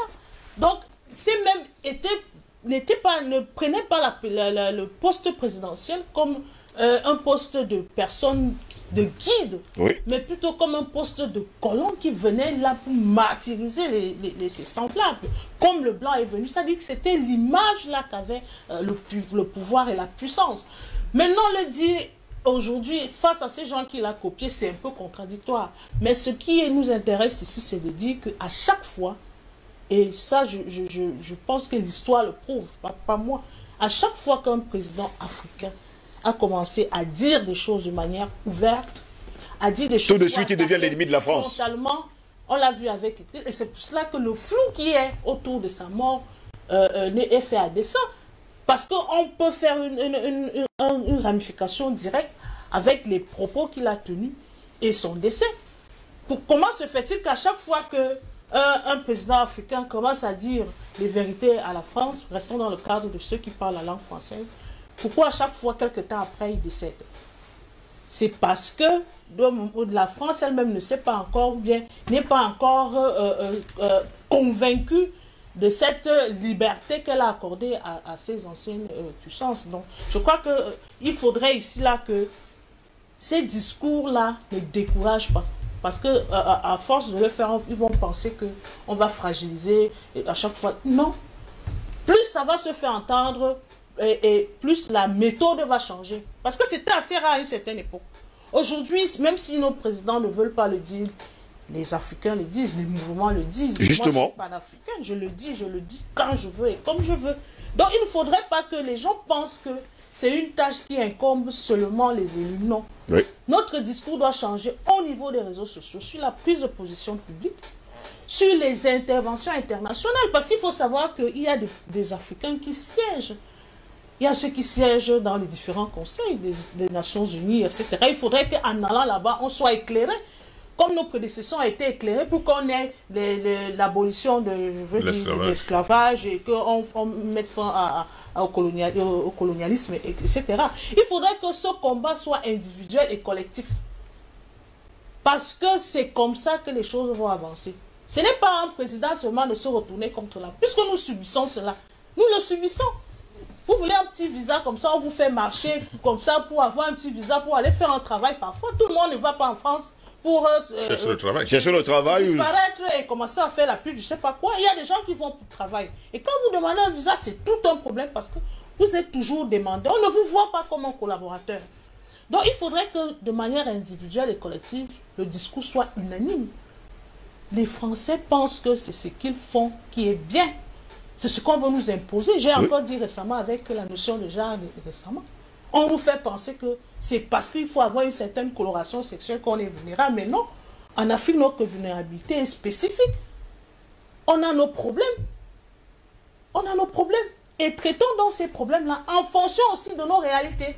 Et les chefs d'État, et je l'espère, hein, quand on va rompre avec une certaine génération, ceux qui sont là, qui ont subi de manière très farouche, parce qu'il faut le dire, quand on a vécu quelque chose, on garde les stigmas. Peut-être pas devers, eux, souvent, ils appliquent ces notions parce que c'est intrinsèquement lié à eux. Donc, ceux qui sont plus éclairés d'une certaine génération, comme la nôtre, par exemple, ne devraient pas avoir un seul grain de compassion vis-à-vis de ce genre de choses. Il faut être ferme. Oui. L'Afrique avant tout. Consommons africain. Parce que je rejoins le docteur, on ne va pas dire Camerounais parce qu'on n'est pas dans le Camerounais. On doit valoriser l'Afrique. Toute l'Afrique entière. Restons dans la notion de fraternité que les Occidentaux ne connaissent pas. Ils ne connaissent pas la fraternité. Nous, on est des frères, les Tchadiens, les gens sont allés avoir le bac là-bas. On va faire du petit commerce. Il y a des choses, on prend épouse lors aux frontières. Il y a un mixage qui dit pas... Partout d'ailleurs sur le continent. Voilà, donc... Restons, préservons les intérêts de l'Afrique et refusons que les Occidentaux, la France spécifiquement, nous dictent les lignes de conduite. Merci Jodel Kayo. Il y a plusieurs personnes qui sont en train de m'écrire à l'instant. Vous pouvez dire, est-ce que Hissène Habré avait réellement dit ça? Non, ils sont très nombreux qui avaient dit ça, mais nous n'avons jamais dit cela. Et ils me demandent de reprendre la vidéo. Permettez-moi, monsieur, c'est eux sont les patrons. Il faut bien que c'est les téléspectateurs, les patrons, parce qu'il y a déjà au moins une vingtaine de messages pour me demander de remettre la vidéo. Apparemment, ils n'ont pas bien vu. Les images rares. Les images rares. On va également demander avec la permission justement de la réalisation, s'il vous plaît, messieurs, permettez-nous de revoir justement cette, il faut le dire comme ça, cette image, ces images en tout cas de Hissène Habré qui parle justement contre les Occidentaux. Parfois, je me pose la question, pourquoi le monde occidental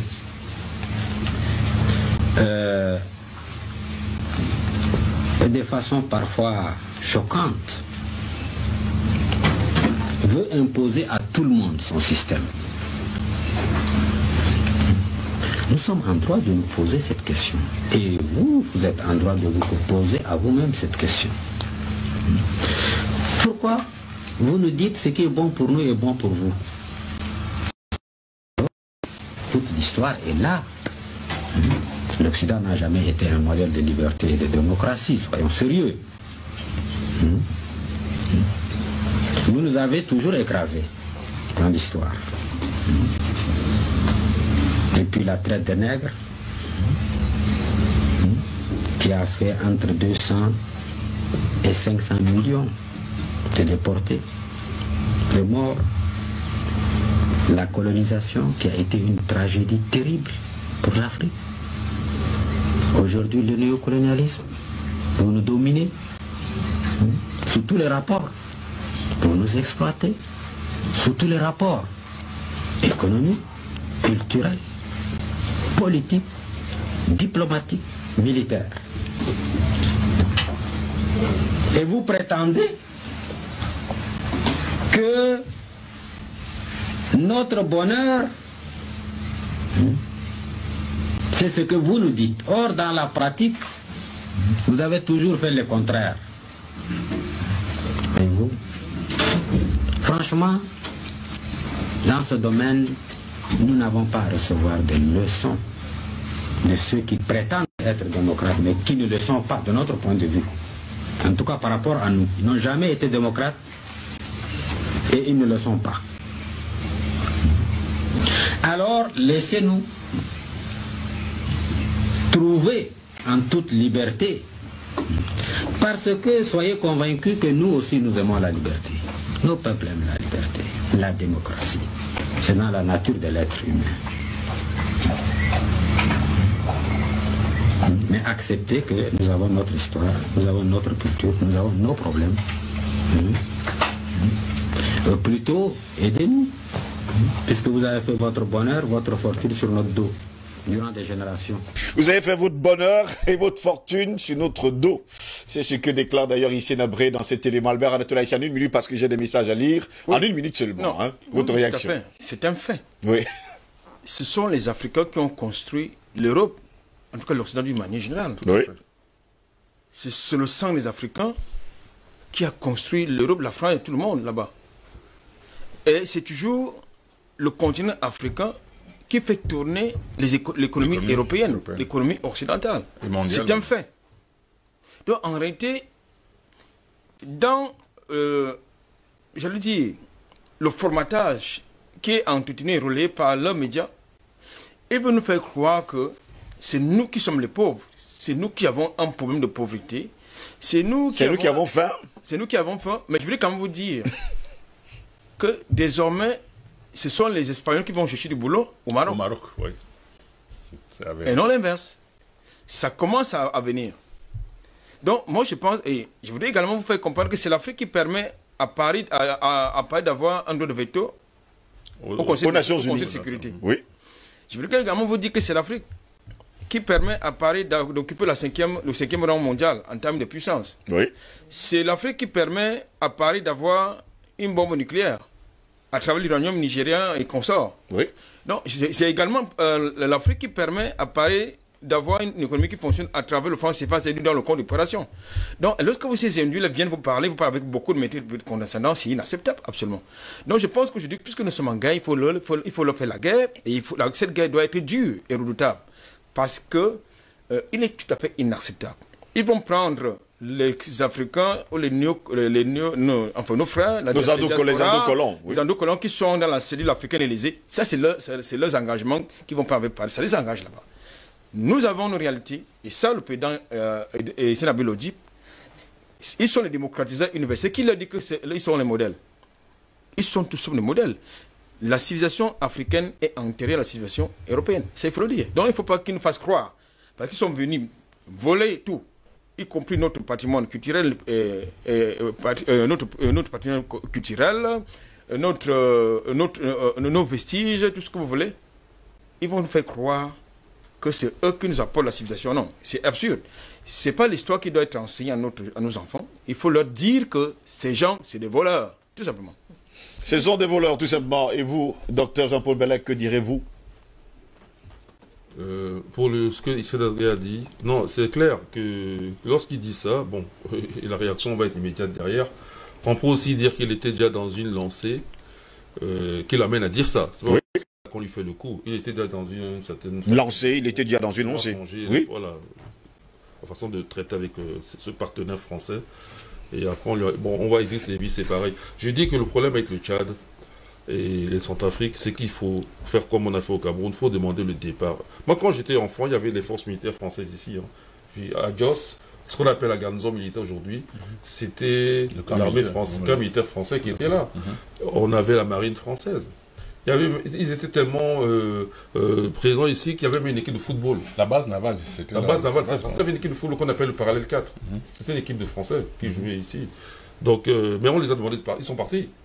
Donc voilà, c'est la même chose. Il faut qu'ils demandent officiellement le départ, mais fermement, des troupes françaises de leur territoire, y compris au Tchad et au Centrafrique, et au Gabon aussi. Mais l'urgence pour nous, c'est le Centrafrique et le Tchad, c'est ça qui est stratégique. Mais le Gabon également, enfin de toute la région. Toute la région. Et accélérer ce processus d'unification des forces pour qu'on puisse livrer la guerre à la France si c'est nécessaire. Sur notre territoire. Moi, livrer la guerre chez eux, c'est autre chose. Mais livrer la guerre chez nous, je dis qu'on la gagne de nos jours. Donc il faut qu'on soit organisé. Il faut la nouvelle doctrine doit être d'être prêt à faire la guerre à ses forces chez nous. Pas seulement aux djihadistes. La France doit quitter le chez nous. Merci, Dr Jean-Paul Mbelek. Messieurs, permettez-moi de lire quelques messages et puis on va se séparer. Salut DBS. Nous devons passer maintenant à l'affrontement frontal, voilà. Avec la France.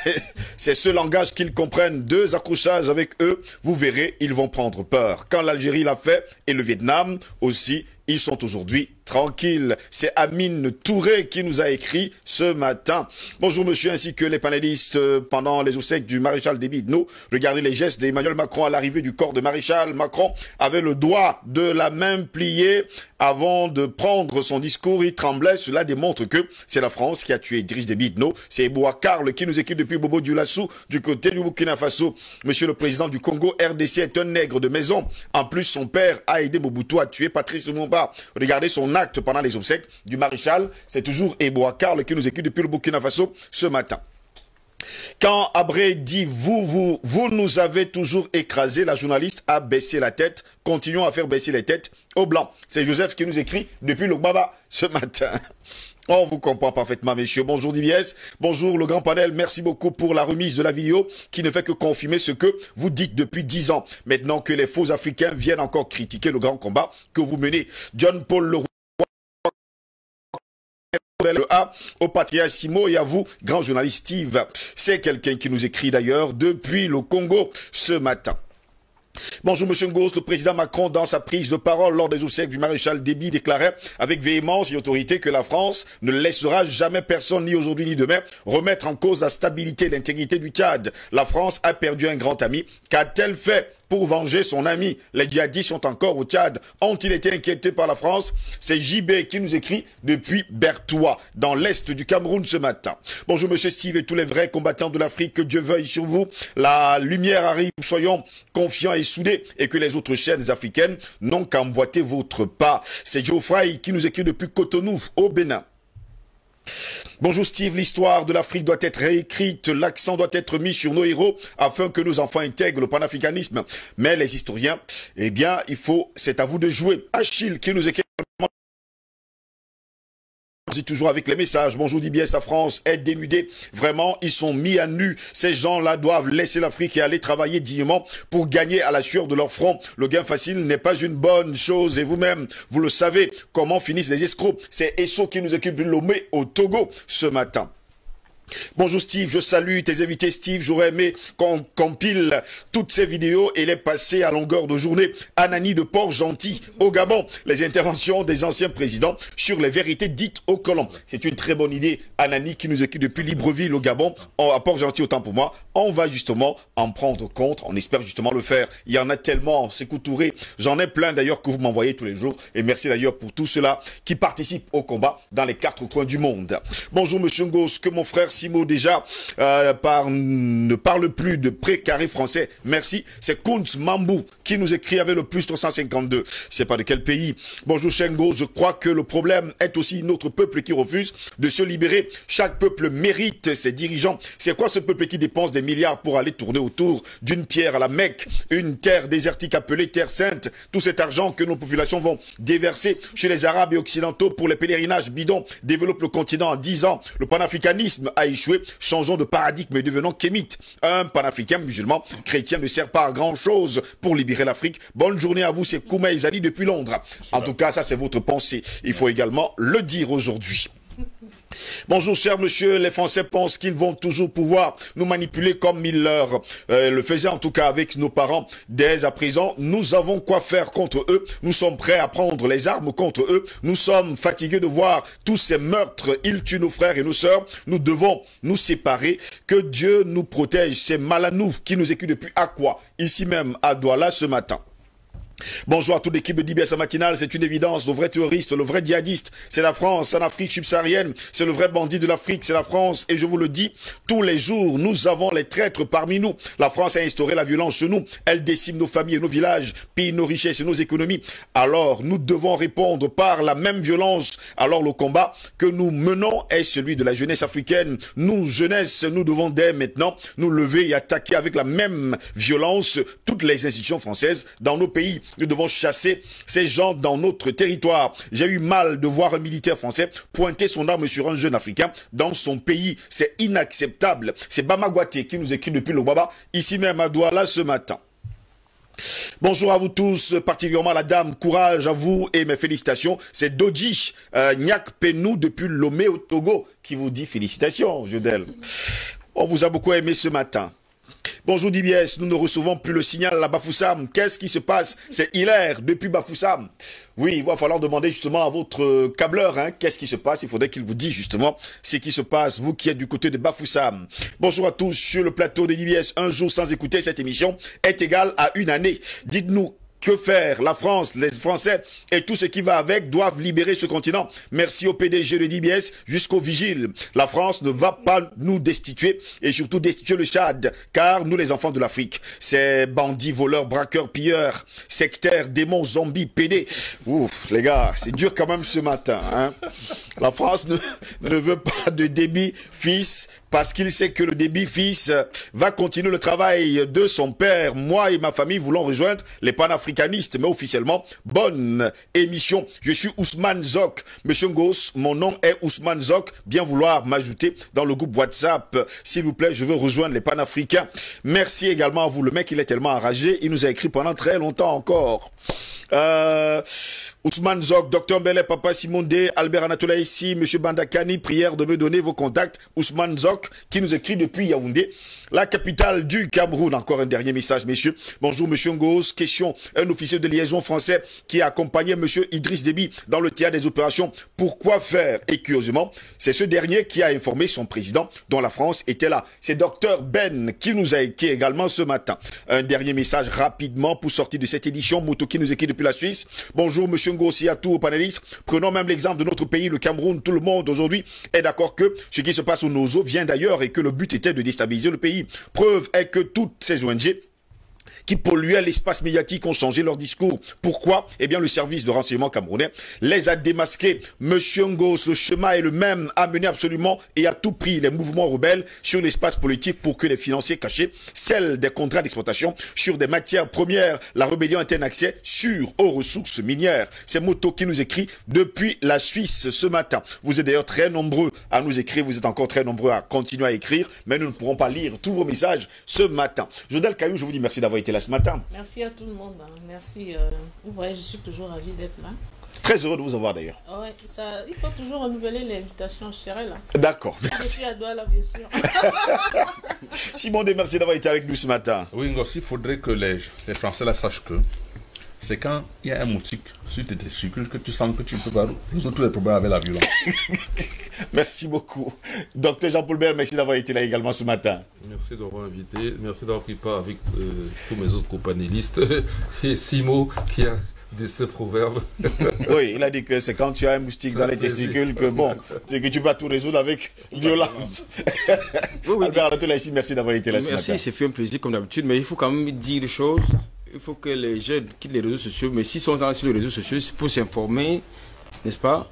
Pas pour faire autre chose, qui quitte les bars, les bars, qui quitte les jeux du hasard. Justement parce que c'est ça qui distrait. C'est ça justement qui distrait. J'espère seulement qu'ils vont lire le protocole de Toronto. Tout est mis en place justement pour vous distraire. Paris Foot, le PMUC. La France considère le Tchad comme un allié de premier plan. La France a recommandé une transition rapide vers un gouvernement civil, mais pour le moment, elle semble satisfaite du choix du fils du maréchal Idriss Déby comme leader intérimaire. Ici, Christine Muriel, pour Universal News TV. Merci de suivre Universal News TV sur YouTube. Nous vous rassurons que les informations que nous diffusons au quotidien sont suffisamment crédibles. Alors, n'hésitez pas à liker la vidéo si elle vous plaît, et si vous êtes nouveau sur la chaîne.